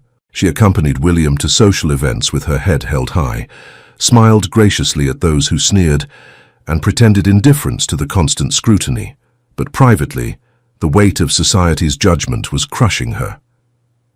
It came to a head at Lady Westmoreland's ball, 6 weeks after their marriage. Marian had tried to beg off attending, pleading a headache, but William insisted they maintain appearances. "We cannot let them drive us into hiding," he argued. And that would be admitting defeat. So Marian dressed in her finest gown, a creation of sapphire silk that matched her new jewelry, and accompanied her husband to what proved a disaster. From the moment they arrived, the hostility was palpable. Women turned away when Marian approached. Conversations faltered, then resumed in pointed whispers. Even the gentlemen, usually more courteous, regarded her with barely concealed disdain. The breaking point came when Marian overheard Lady Ashworth holding forth to a circle of matrons. "The Duke has quite lost his wits," she declared with malicious satisfaction, "to marry such a creature, plain, poor, and past her prime. One can only assume she employed some manner of entrapment. I heard she claimed to be increasing," another lady contributed. "Forced him to marry her to avoid scandal." "Impossible," Lady Ashworth scoffed. "She is far too old to conceive. No, I suspect she simply wore down his resistance through persistence. Some women have no shame." Marian stood frozen behind a column, each word a dagger to her heart. She wanted to flee, to hide, to disappear entirely. But William appeared at her elbow, his face like stone. "We are leaving," he said quietly. Just now. William. Now. Marian. He escorted her from the ballroom with glacial dignity, ignoring the curious stares and whispered speculation. Once in their carriage, the facade crumbled. William pulled Marian into his arms as she finally surrendered to tears. "I am so sorry," she sobbed. "I have ruined everything. Your reputation, your standing in society, your future. You should never have married me." "Do not," William said fiercely. "Do not apologize for existing, Marian. Those people are beneath contempt. Their opinions mean less than nothing to me. But they are your peers, your social circle. How can you simply dismiss them?" "Quite easily, as it happens." He tipped her face up, forcing her to meet his eyes. "Listen to me carefully, my love. I chose you knowing exactly what the consequences would be. I chose you because I wanted you, because I needed you, because my life was empty without you. That has not changed, and it will not change regardless of what idiots like Lady Ashworth say. But your position, my position is secure. I am a duke, Marian. I could marry a serving girl and society would eventually accept it because they have no choice. You are not even that far removed from their ranks. You are a gentleman's daughter, educated and refined. Their mockery says everything about their pettiness and nothing about your worth." Marian wanted to believe him, but the wounds were too fresh. "Perhaps we should retire to Derbyshire," she suggested. "Leave London and its cruelty behind." "We could," William agreed. "But that feels like retreat. I would prefer to stand and fight. I am tired of fighting." He was silent for a long moment, his hand stroking her hair with gentle repetition. "Then we shall rest," he said finally. "Go to Derbyshire, spend time away from this madness, but we will return, Marian. I will not allow them to drive us permanently away." They departed for Derbyshire the following week. The estate proved everything William had promised, a gracious manor house surrounded by extensive gardens and rolling parkland. The servants welcomed their new duchess with genuine warmth, uninfluenced by London gossip.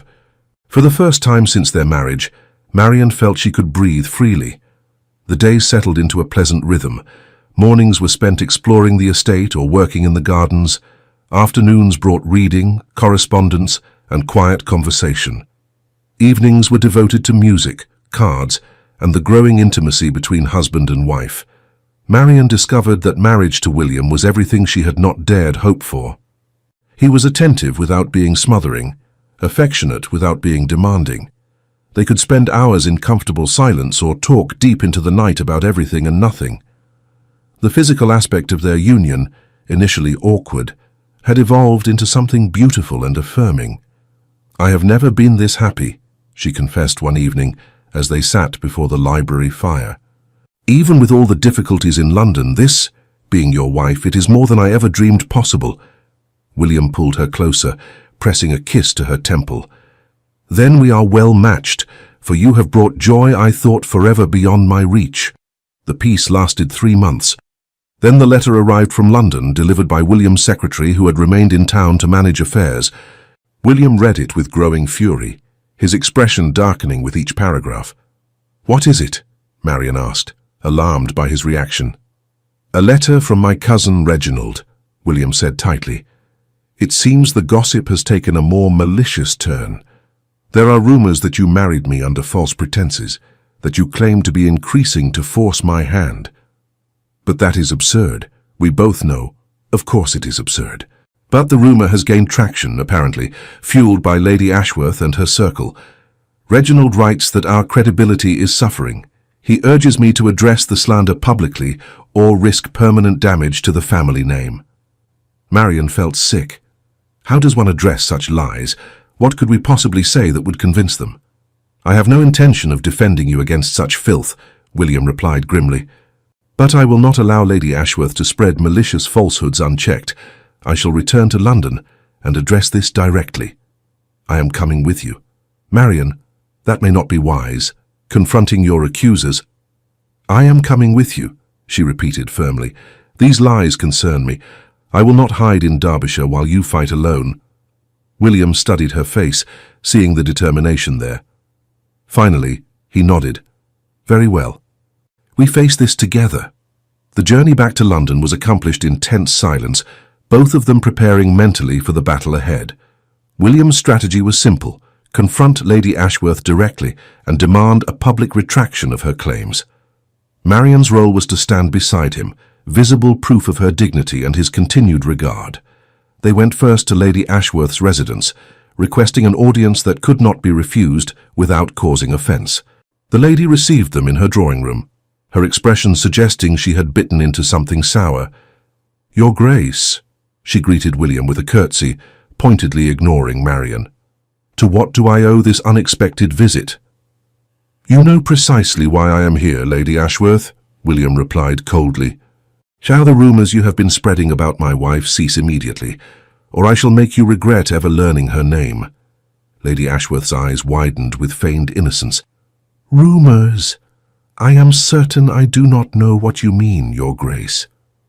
"You have been telling anyone who will listen that my wife trapped me into marriage with false claims of pregnancy. You will retract those statements publicly, or I shall ensure you are ostracized from every drawing room in London." "You have no such power," Lady Ashworth blustered, though uncertainty flickered in her eyes. "Do I not? I am the Duke of Harrington. My family predates the Ashworths by 3 centuries. My influence in society and Parliament far exceeds yours. If I choose to destroy you, Lady Ashworth, you will find yourself with no allies and fewer friends. Your daughters will become unmarriageable. Your sons will be blackballed from their clubs.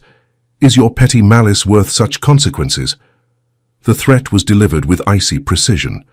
Lady Ashworth blanched, recognizing the steel beneath William's words. "Your Grace, I merely repeated gossip I heard from others." "You originated it," William interrupted. "Do not insult my intelligence by claiming otherwise. You have 3 days to issue a public apology to my wife. If you fail to do so, I shall make good on my promise. Do we understand each other?" "Yes," Lady Ashworth whispered, her earlier bravado evaporating. "Yes, Your Grace." "Excellent. Come, Marian. The air here has become rather foul." They departed without another word, leaving Lady Ashworth white and shaken. In the carriage, Marian released the breath she had been holding. "That was rather magnificent," she said. "That was necessary," William corrected. "I will not allow anyone to malign you unchecked. Lady Ashworth needed to understand that attacking you means attacking me, and I am a considerably more formidable enemy than she anticipated." True to William's prediction, Lady Ashworth issued a carefully worded apology within 2 days. It appeared in the Times, expressing regret for any misunderstandings regarding the Duchess of Harrington and acknowledging that all previous speculation had been entirely without foundation. The retraction was grudging but public, and its effect was immediate. Invitations began arriving again at the ducal residence. Hostesses who had pointedly excluded Marian now wrote expressing hopes that Her Grace might honour their gatherings with her presence. The change was mercenary rather than genuine, motivated by fear of William's influence rather than any real acceptance of Marian, but it represented progress nonetheless. "You see," William said as they reviewed the latest batch of invitations, "society responds to strength, show weakness, and they devour you, display power, and they bow." "It is a rather cynical philosophy," Marian observed. "Perhaps, but effective." He set aside the invitations, turning his attention fully to her. "How are you truly faring, my love? These past months have been difficult. I know you have borne the brunt of society's cruelty with grace, but I also know it has cost you dearly." Marian considered the question carefully. How was she faring? The constant scrutiny had been exhausting, the whispers and snubs painful. But there had also been unexpected joys, the deepening bond with William, the respect of the servants, the knowledge that she had value beyond her usefulness to others. "I am well," she said finally. "Not unscathed, perhaps, but well. I have you, William, and that compensates for a multitude of social difficulties." "You should not have to compensate for anything," he replied, frustration evident in his voice. "You should be celebrated, admired, valued for the remarkable woman you are." In an ideal world, perhaps, but we live in this world, with its prejudices and limitations. She took his hand, squeezing gently. "I have learned that happiness does not require universal approval. Your love and respect are sufficient." He pulled her into his arms, holding her close. "You humble me, Marian. Your strength, your resilience, they put my own complaints to shame." "We each have our strengths," she murmured against his chest. "Yours is action. Mine is endurance. Together we are formidable." The social season progressed with Marian and William navigating the treacherous waters of Haute Tonne with increasing confidence. They attended select events, declined invitations from those who had been particularly cruel, and gradually assembled a circle of genuine friends who valued character over convention. Among these was the Earl of Pembroke and his wife, an older couple who had known William's mother and approved heartily of his choice of bride. Lady Pembroke, in particular, took Marian under her wing, providing guidance on navigating the complex social hierarchy. "You must understand," she told Marian over tea one afternoon, "that society will always fear what it cannot control. You represented chaos, a woman who violated every expectation by capturing a duke's heart. They lashed out because your success threatened their comfortable assumptions." "I threatened nothing," Marian protested. "I merely accepted the regard of a man who chose to offer it." "Precisely. You accepted rather than schemed, which made your triumph all the more disturbing to those who believe marriage must be a calculated campaign." Lady Pembroke smiled warmly. "But you have weathered the storm admirably, my dear. In time, you may even find yourself admired for the very qualities they initially scorned. I doubt that sincerely. Then you underestimate the Tonne's capacity for revision. Once you produce an heir, all will be forgiven. They may even claim they supported you from the beginning." The mention of an heir made Marian's stomach clench. It had been 4 months since the wedding, and she had not yet conceived. Each month brought renewed disappointment and, increasingly, fear that Catherine had been right, that she was too old, that her body would not cooperate, that she would fail in her most fundamental duty as a duchess. William had said nothing, but Marian wondered if he noticed, if he worried, if he regretted choosing a bride who might not provide the heirs his title required. The anxiety gnawed at her, souring her happiness with persistent dread. Her fears crystallized into certainty one evening when she overheard William speaking with his steward in the study. She had been passing the half-open door when her own name arrested her steps. "The entail requires a direct heir, Your Grace," the steward was saying. "If the Duchess proves unable to conceive, we should discuss alternative arrangements for the succession." "There is time yet," William replied. "We have been married only a few months." "Of course, Your Grace. Though given Her Grace's age, time may be more limited than one might prefer. If I may speak plainly—" Marian did not wait to hear more. She fled to her chambers, humiliation and despair warring within her. They were already discussing her failure, already planning for her inadequacy. She had known this was a possibility, had even tried to warn William, but hearing it confirmed so boldly devastated her. She was still sitting dry-eyed and shaking when William entered an hour later. "Marian, you did not come down for dinner. Are you unwell?" "I heard you," she said flatly, "speaking with Mr. Harrison about the succession. About my failure to conceive." William's expression tightened. "You were not meant to hear that conversation." "Clearly, but I did, and now I know what you truly think." The words tumbled out, fueled by fear and pain. "You regret marrying me. You regret choosing a woman too old to give you children." "That is not true," William said sharply. "Marian, you are distorting." "Am I?" "Your steward spoke of alternative arrangements. You did not deny the concern about my age." She stood abruptly, unable to remain still. Perhaps Catherine was right. Perhaps I have trapped you into a marriage that will bring you nothing but disappointment. "Stop!" William crossed the room in 3 strides, gripping her shoulders firmly. "You will stop this immediately. I have never regretted marrying you, not for one moment. Not even if we remain childless for the rest of our days. You say that now, but I say it now, and I will continue saying it every day for the rest of our lives, if necessary." He gentled his grip, his expression softening. "Marian, listen to me. Mr. Harrison raised the issue of succession because it is his duty to consider all eventualities. I told him there was time because there is. You are 35, not ancient. Many women conceive at your age or older, but many do not," Marian whispered. "And if I am among those who cannot, then we shall deal with that if and when it occurs. I have cousins aplenty to inherit if necessary. The estate will not fall into ruin." He cupped her face, forcing her to meet his eyes. "I married you for yourself, Marian, not for your womb. If children come, I shall be delighted. If they do not, I shall still count myself the most fortunate of men for having you." "How can you mean that? An heir is essential." "You are essential," he interrupted. "You, Marian, your presence, your love, your companionship, those are what matter to me. The rest is merely duty, and duty holds no appeal when compared to happiness."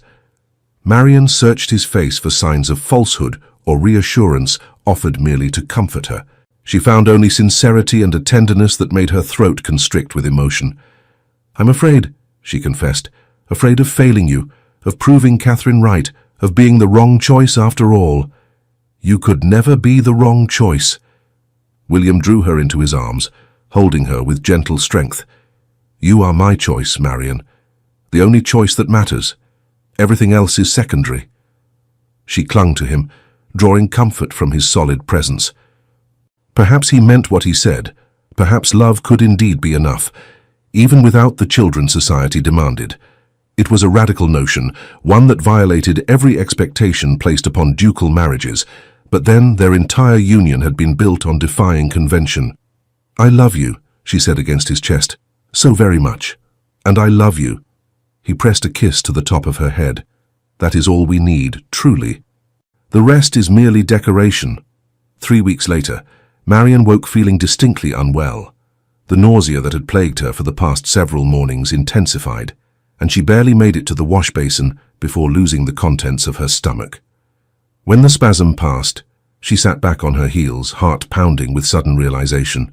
She was late, nearly a fortnight late, in fact, though she had attributed the irregularity to stress. Combined with the morning sickness, the tender breasts, the unusual fatigue, all signs pointed to one conclusion: she might be with child. The possibility filled her with equal parts terror and exhilaration. She wanted desperately to tell William, but feared premature announcement. What if she was mistaken? What if her body was merely playing cruel tricks? Better to wait, to be certain, before raising hopes that might be dashed. She consulted with the family physician discreetly, enduring an examination that left her blushing furiously.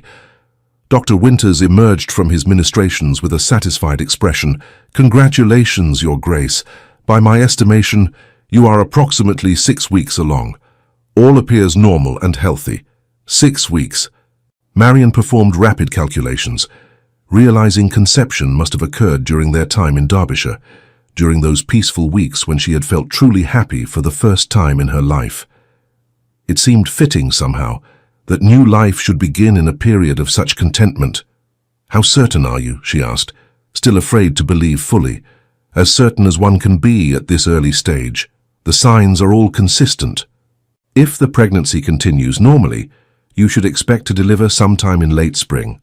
Dr. Winters smiled kindly. "I recommend rest, moderate exercise, and avoiding excessive emotional turmoil. Shall I inform His Grace?" "No," Marian said quickly. "That is, I would prefer to tell him myself in my own way." She waited until that evening, after dinner when they had retired to their private sitting room.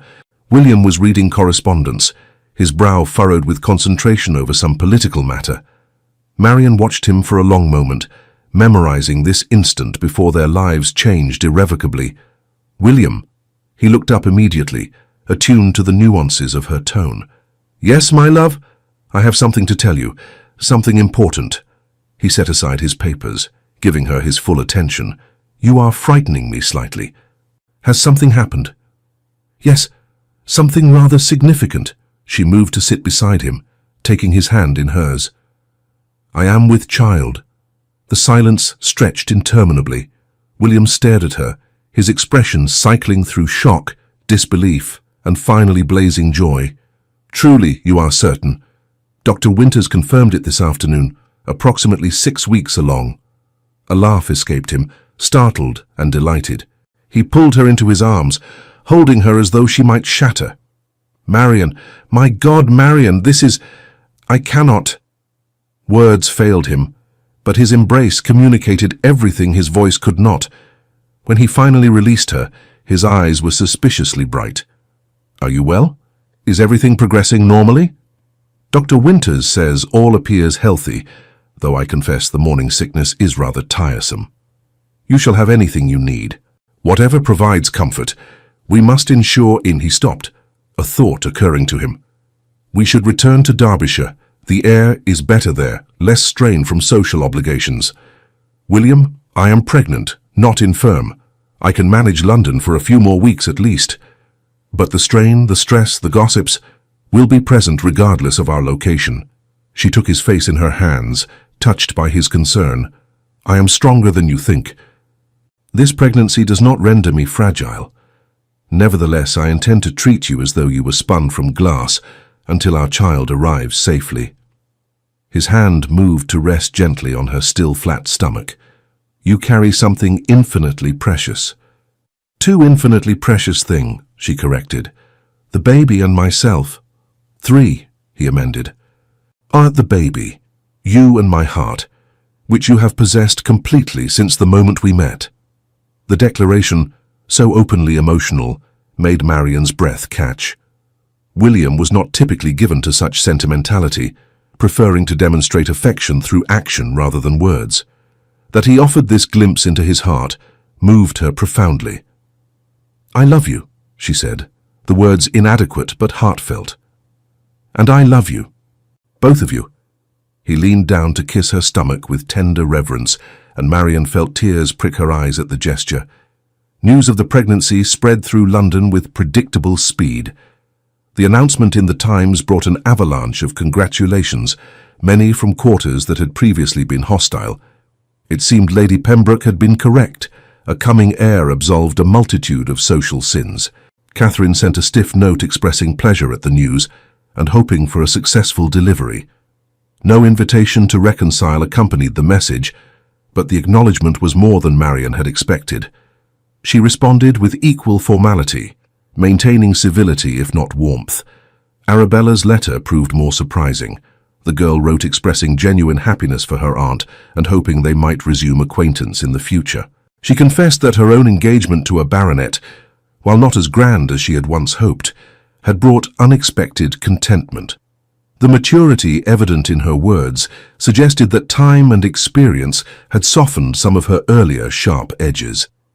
Only Louisa's response was unequivocally joyful. The girl arrived at the townhouse in defiance of Catherine's continued prohibition, throwing herself into Marian's arms with tears of happiness. "A baby? Oh, Aunt Marian, this is the most wonderful news. May I come visit after it is born? I should dearly love to help with the nursery." "Of course, darling. You shall always be welcome here." Marian held her niece close, grateful for this one family connection that had survived intact. The pregnancy progressed normally through the autumn and into winter. Marian endured the discomforts with good grace, sustained by William's unwavering attentiveness and the knowledge that she was fulfilling her duty even as she created new life. They retired to Derbyshire for the coldest months, seeking the peace and clean air of the countryside. It was there on a grey February morning that the pains began. They started as a dull ache in her lower back, gradually intensifying until Marian could no longer pretend nothing was amiss. William, who had been reading aloud to her, immediately set aside his book. "Is it time?" "I believe so, though Dr. Winters said first labours often take many hours. We should summon him, but there is no need for panic." William looked as though panic was precisely his preferred response, but he controlled himself admirably, sending for the physician and the midwife while ensuring Marian was made comfortable. The next 18 hours tested both their endurance. Labour proved every bit as difficult as Marian had been warned. The pain came in relentless waves, each stronger than the last, until she thought she could not bear another moment. William remained at her side, despite the midwife's protests that birthing rooms were no place for husbands. Holding Marian's hand and murmuring encouragement, even when she cursed him for getting her into this condition. "I'm never doing this again," she panted during a brief respite between contractions. "Whatever you wish, my love," William agreed, looking nearly as haggard as she felt. "I mean it. This one child shall have to suffice. Absolutely. One is perfect, ideal even. The midwife caught Marian's eye and smiled knowingly. She had clearly heard such declarations before and understood they rarely survived beyond the first year of parenthood. Finally, after what felt like an eternity, the baby arrived in a rush of blood and fluid. The midwife caught the infant expertly, holding it up for examination. A girl, your graces, small but healthy. A girl. Marian had not realized how much she had feared disappointing William with a daughter, rather than the heir he needed. But when she looked at her husband's face, she saw only wonder and relief. A daughter, he breathed. We have a daughter. The midwife cleaned the baby and placed her in Marian's arms. The infant was red-faced and furious at being expelled from her warm haven, her tiny fists waving in protest. Marian looked down at her daughter, and felt something fundamental shift inside her heart. Hello, little one, she whispered. Welcome to the world. William leaned over them both, his finger stroking the baby's impossibly soft cheek. She is perfect.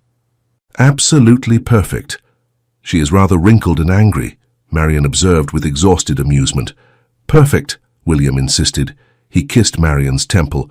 Thank you, for her, for surviving, for being extraordinary. I did nothing extraordinary. Women have babies every day. You did something extraordinary for me. His voice was thick with emotion. You gave me a family, Marian, a real family, built on love rather than duty. That is a gift beyond price. The baby chose that moment to let out a surprisingly lusty wail, demanding attention. The midwife swooped in to help Marian attempt feeding, and the room dissolved into the timeless chaos of new parenthood. They named her Catherine Anne. Catherine for William's mother, Anne for Marian's. The choice of names represented a bridge between past and future, honoring those who had come before while creating something entirely new. Catherine thrived, growing from an angry red newborn into a plump, contented infant with her father's grey eyes and her mother's dark hair. William proved a besotted parent, spending hours in the nursery. Despite the raised eyebrows, such behavior provoked among the more traditional servants. Marian often found him simply watching their daughter sleep, his expression soft with wonder. I never imagined this, he confessed one night, as they stood together over the cradle. Never allowed myself to hope for such happiness. Nor did I, Marian agreed. For most of my life, I believed I would remain forever on the periphery, useful but unseen, necessary but unvalued. You changed all that, William. He pulled her close, and they stood united in the darkness, watching their daughter dream. In that moment, Marian reflected on the improbable journey that had brought her here, from invisible spinster to beloved wife and mother, from worthless burden to valued partner. It had required courage she had not known she possessed, a willingness to accept happiness when it was offered, rather than retreating into familiar misery. It had demanded she redefine herself on her own terms, rather than accepting society's narrow definitions. Most importantly, it had taught her that worth was not determined by youth or beauty or conventional accomplishment, but by the content of one's character and the love one could give and receive. Spring arrived, and with it came their return to London. Society received them with considerably more warmth than before. The successful delivery of a healthy child had accomplished what no amount of social maneuvering could achieve. It had rendered Marian respectable. Invitations flooded in.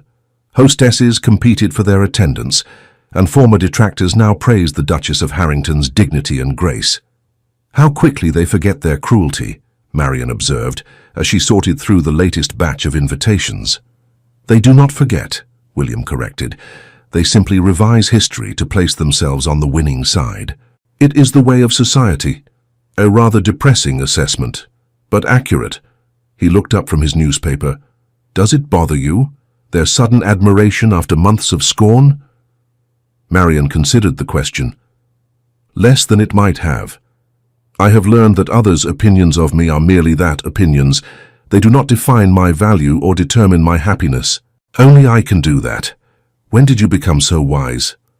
Approximately 9 months ago, when a certain duke forced me to recognize my own worth by valuing me so completely. William set aside his newspaper, crossing to where she sat. He pulled her to her feet, drawing her into his arms with the easy intimacy of long practice. You give me too much credit. The worth was always there. So I merely had the good sense to recognize it. Nevertheless, you changed my life, William. Changed me. I am not the same woman who fell in a ballroom and expected to be left lying on the floor. No, he agreed. You are stronger now, more confident. Though I confess I miss that woman's gratitude. She was far more deferential than my current Duchess. Marion laughed, swatting his chest lightly. Your current Duchess has learned she need not be deferential to be valued. A dangerous lesson. He kissed her nose. I have created a monster. You have created a partner. There is a difference. Indeed there is. His expression sobered, becoming tender. I want you to know something, Marion. These months with you and Catherine, they have been the happiest of my life. Not because you fulfilled some duty by providing an heir, but because you have given me what I never dared hope for. A home filled with love, rather than merely beautiful objects. The confession moved Marion deeply.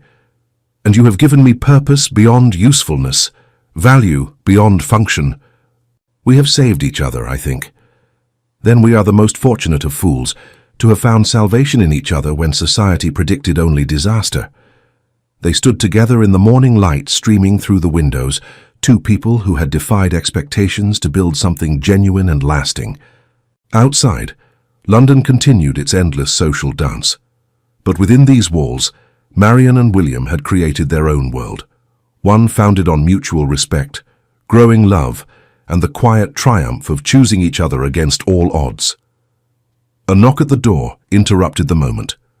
The nurse entered carrying Catherine, who had woken from her nap demanding attention.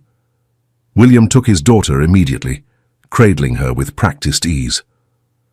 Good afternoon, my darling. Did you sleep well? He bounced her gently, earning a gurgling laugh that made his entire face light up. Marion watched husband and daughter together, her heart full to bursting. This, she thought, was what happiness looked like, not grand gestures or social triumphs, but simple moments of connection, of being fully present with those one loved. She thought of the woman she had been, the invisible aunt, the overlooked spinster, the burden tolerated but not cherished. That woman seemed like a stranger now, or perhaps a chrysalis that had contained her true self until the right circumstances allowed emergence. What are you thinking? William asked, noticing her expression. That I am grateful, Marion replied. For all of it, the struggles, the pain, the social battles, they led me here to this moment, to you and Catherine. I would not change any of it. Not even the champagne incident, William teased. Not even that. Especially not that, actually, since it brought us together. Then we must raise a glass to clumsy accidents and champagne-soaked gowns.